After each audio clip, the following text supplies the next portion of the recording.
Hello, viewer. Happy Sunday. I hope you're enjoying yourself wherever you are. Yeah, you're seeing me again today. I'm responding to issues as they develop, just like we've been asked by a lot of you to respond to issues on more spots, and to you want to hear what our views are. So the developing story that we have today is about Olympian Favour Ofili. So um, the story we have heard is that she has switched allegiance from representing Nigeria to Turkey, and that is a sad news for us as Africans. Turkey, that is a country she has chosen to represent. It's still a developing story, but it is not a new story. It is something that is going on in African sports, and we need to start to call it out. Yes, we understand that African governments are relatively poor. African governments don't pay attention to the potentials of sports. Sports has big potentials, not only to give a country a major PR boost, not only to present your country in a positive light, but also as a business stroke economic empowerment um, variable.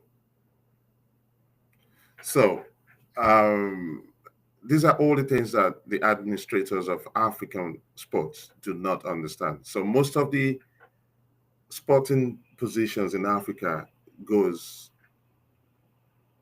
to whoever is running them because they understood the politics and they are aligned to the political interests in that nation.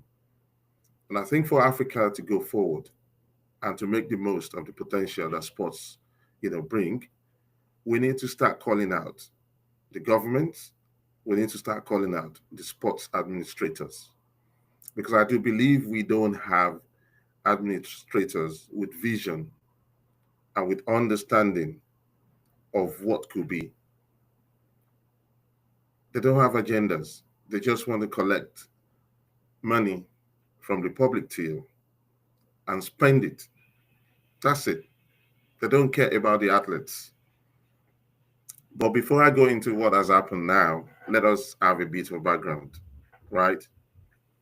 Who is Favour Ofili? She's a Nigerian track and field sprinter who competes in 100 meters, 200 meters, and 4 by 100 meters relay races. She made her debut Olympic participation for Nigeria in the women's 200 meters on 4th of August 2024 at the Summer Olympics in Paris. So that's a short intro to Favour Ofili that we're talking about today. And she was born on the 31st of December 2002. She's aged 22 years, just 22. She was born in Port Harcourt, Nigeria, right? And all her teammates, she's teammates with Toby Amusan, who is blazing history and creating new records almost every. She's teammates with Rosemary Shukuma, Ezubechi Grace Nwokocha, and Joy Udo Gabriel. So she had her education from Louisiana State University. So she has put in all the efforts. She's got the academic degree and the academic know-how. She is talented and she is doing her bit. She is an Olympian. That is the most important thing. The highest level that you can reach as an athlete in terms of competition is to compete at the Olympics, because the Olympics sieves out the best of the rest and the best of the best. So at 22 years old, she has given everything she has to be at the top. But what is happening? the government of a country has let her down, not on one occasion, but on several occasions. So let's delve into that. What are the occasions she's been let down? Uh, you know, in 2024, due to the negligence of both the Athletic Federation of Nigeria and the Nigeria Olympic Committee, Favour Ofili was excluded from the 100 meters women's event at Paris 2024 Olympic Games. She was excluded. Imagine, for 4 years, 365 days times 4. She has been preparing. She had dreams. She had aspirations. She had hopes of becoming a household name, of representing Nigeria, of putting the name of Nigeria and her own name on the map. And then when it came to it, she was let down by administrators who should have filled certain paperwork. And they didn't do that. So she just got to the Olympics and found out, to the shock of her life, that she's not competing in what she's been preparing for 4 years. So that's what happened to her. So imagine that she is such a courageous human being to dust herself up and compete in the 200 meters. Do you imagine what will be running at the back of her mind? I've been let down. Okay, she took that one. That was it. I think this is the straw that broke the camel's back. Because in Tokyo 2020 Olympics, she was unable to compete because the Athletic Federation of Nigeria,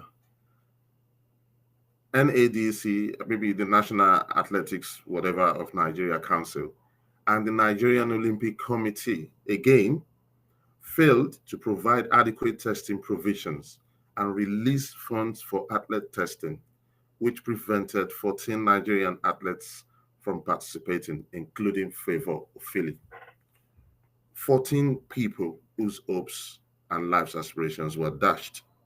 A lot of these athletes didn't go to the next Olympics because they lost their talent or they lost the verve to even compete. Now, how do you take a human being who has prepared all her life or all their lives to, do something for their country? How do you take their hopes and dreams and dash it just like that? And the funny thing is that all of these organizations, they're getting paid. They're making money. They have extra codes. When they travel, they make money. But the athletes that are bringing glory, without which they will not exist naturally or ordinarily, those athletes are neglected. That is so rank. It should never happen. It should not happen, but it's happening all over Africa. So this is the situation we are today. So to let you know that it's not just a Nigerian thing, there has been cases of athletes, sports people that were born in Africa, represented African countries, and have now shifted their allegiance to other countries. At the beginning, they were shifting their allegiance to Western countries.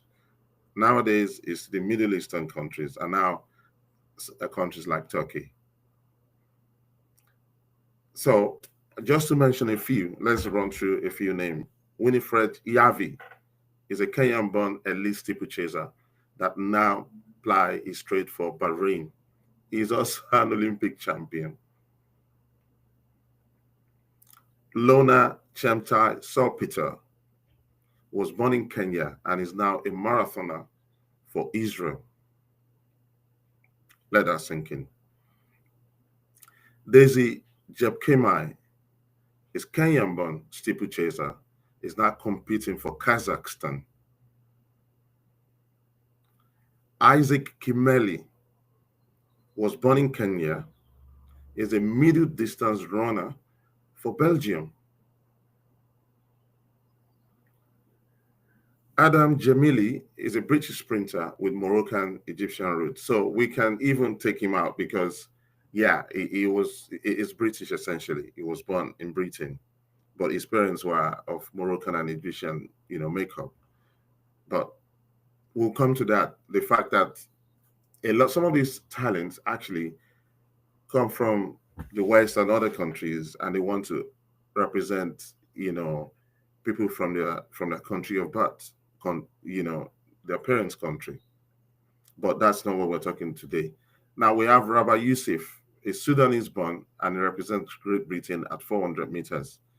In weightlifting and multi-sports, we have Maria Joseph Feg, Bernardine King Matam, Dora Chankute, the Cameroonian-born athletes lifting for France, and they were at Paris 2024 Olympics. The Cameroonians doing their thing for France. Rainer Flo Okori was born in Gabon and represented France before switching to Equatorial Guinea. So that is a good one. So now you get the drift of what is happening and why this is happening. So it's an Africa-wide, problem. It's an Africa-wide problem. So I don't understand why this is happening. And do you know what? Keep the comments coming.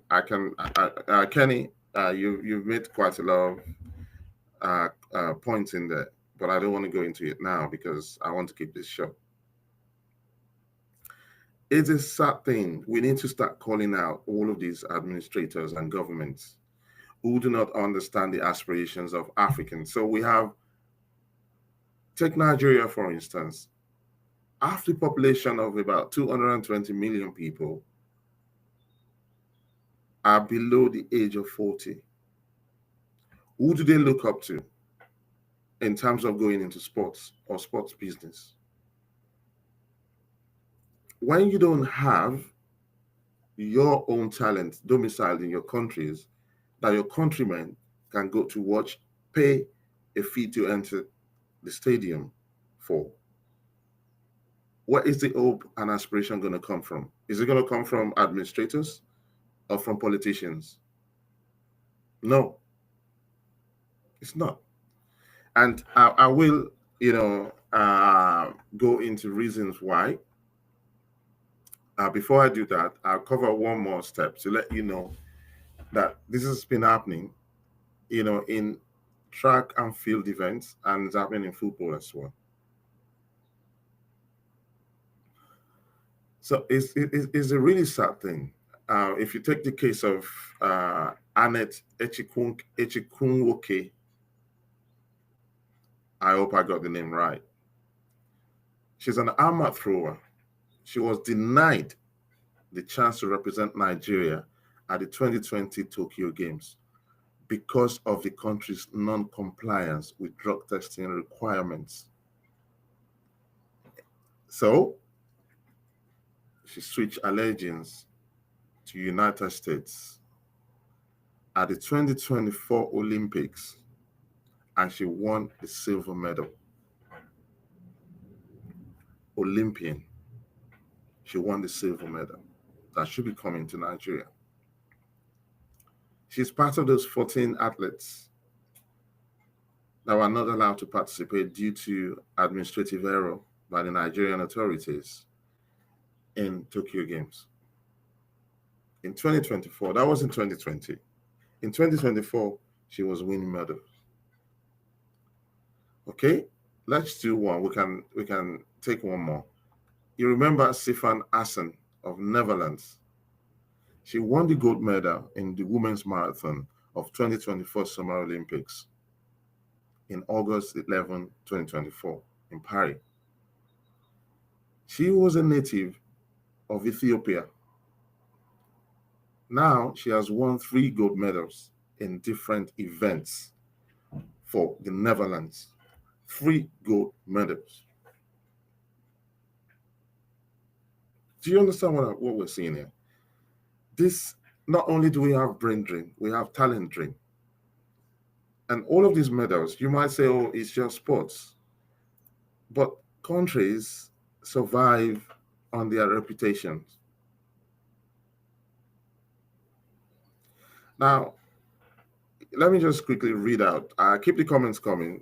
Kenny has just written here that um, Dr. Mumini Alao, that's a revered sports journalist in Nigeria, was saddled with the responsibility of chairing the committee that was meant to address the concerns of Favour Ofili and taking into consideration what happened in Tokyo Olympics as well. He wrote a very comprehensive proposal to the sports ministry in Nigeria. Kenny said he read the report, but it was thrown under the rug up to now. But the same people who were responsible for that error were voted back into office, and they are continuing along the same damned route. So this is the issue. We look, I've always advocated we need to begin to understand that the possession of certificates does not mean that you understand what is to be done. It just means that you have a general knowledge in the area that you are saying you want to work. Right. And it is time that we start to take ourselves seriously. You know, in Africa, we all talk about democracy as, oh, it's something that's top down. But when it's, peer to peer, we behave the same way, like lords of the manor to ourselves. Why are you in office to administer a sports organization when you cannot listen? You don't even meet the minimum requirement for lifting the careers of these athletes. Remember, the athletes are competing for Africa and Nigerians. They often do so from just patriotism because they spend money out of their pocket. They're never given the true worth of what they're really worth. Never. So let's quickly go and see some of the reasons why this is happening. Some of the reasons why we need to get rid of these administrators, of why we need to tell our politicians, stop putting wrong people in wrong positions, wrong people in the right positions. We need to start doing this, guys. Let's take all of these reasons. One is better training facilities and support. So the research has come back and said the reason why is given by some of these athletes for changing allegiance. It is not easy to change allegiance. It is not easy because everything that you know, everything that's your support system is the culture from which you come from. And suddenly, overnight, you're forced to adopt other cultures in the pursuit of your career. It should never be.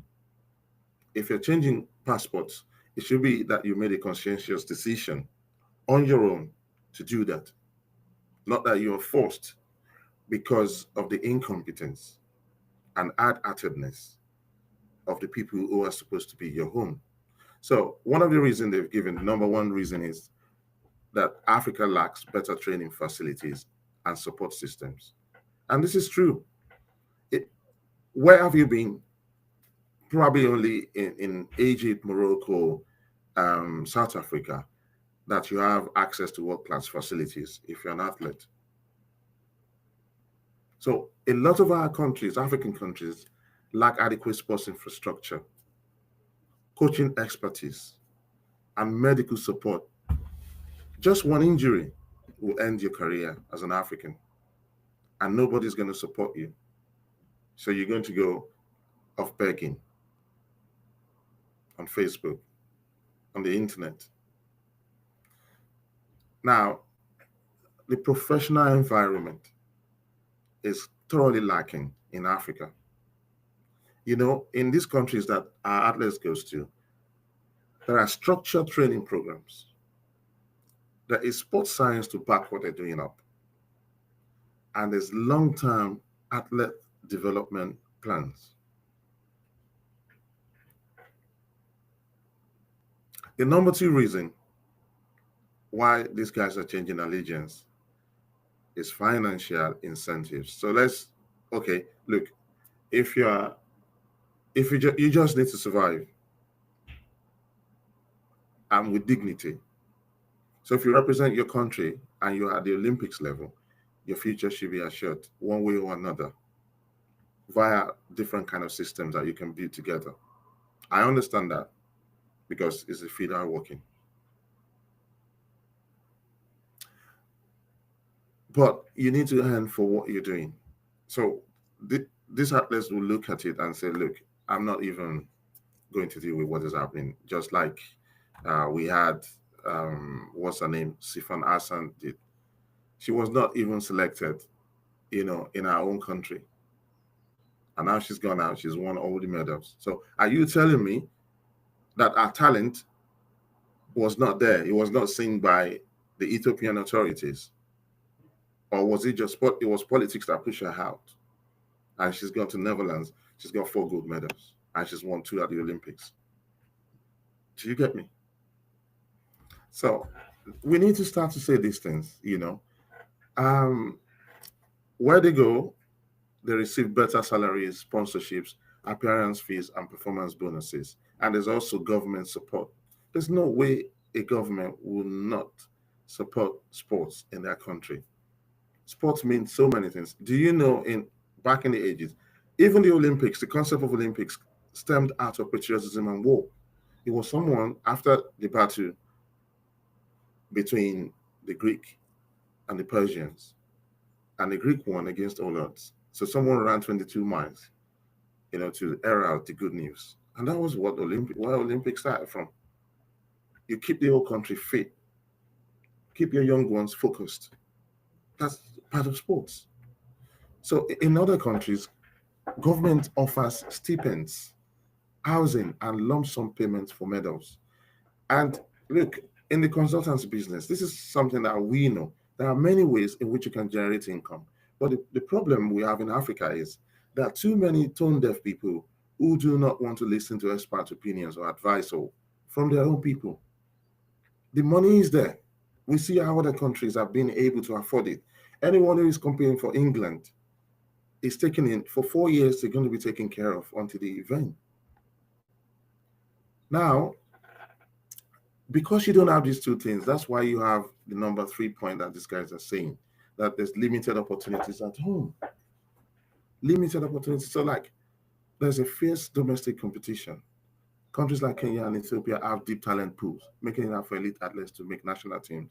But if they're not making national teams, other African countries have very strong developmental programs. They are able to absorb these guys instead of them going over and win these medals for Africa. Then there's neglect and corruption. We know this. The reason why Ofili and the 14 other athletes did not make the cut for the Tokyo Games in 2020 was because of corruption. When you put round pegs in square holes, they don't know what to do. They don't know the rules of the game. And they cost these guys all of their preparation for 4 years.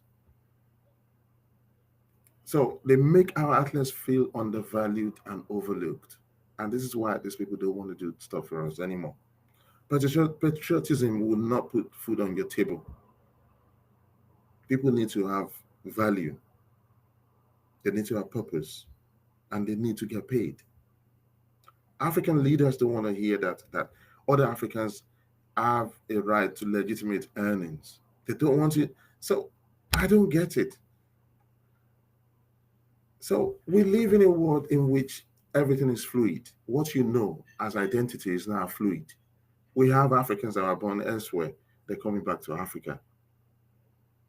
We have Africans that are born in Africa now saying they can, at the switch of a light bulb, I'm going to another country, and they sign the contract and they're representing that country. So everything is fluid now. And this is exactly why you need to put programs in place to make sure that Africans find value, belonging, sense of belonging in their own values, countries, and culture. You know, this is what we are grappling with, and we need to start to put in place systems that guarantees Africans dignity in labor, in sports. Look, we can't just be putting up with, people who don't know what they're doing running our associations. In fact, we just did a fantastic interview with one of the sporting dynasties in East Africa.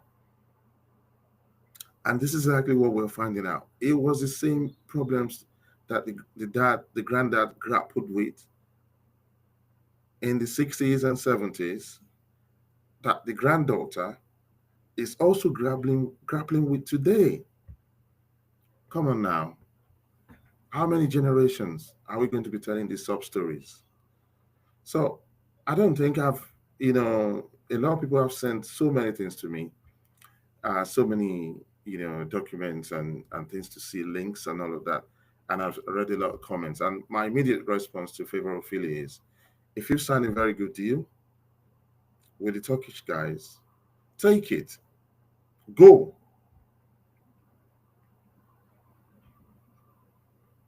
Go to where you're respected. Go to where you're wanted, and go to where you're paid. As for the African politicians and the administrators who just exist to take a salary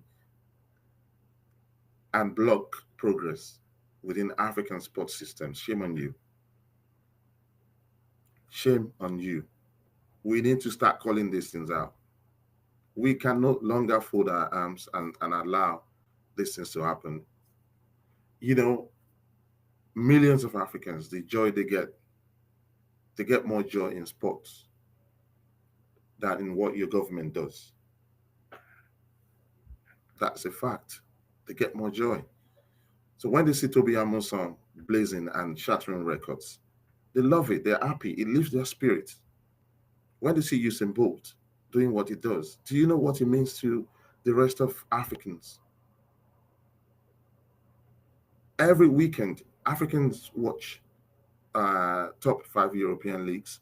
In fact, the Club World Cup throughout Europe, all of the pundits are saying the same thing. They're not even watching it.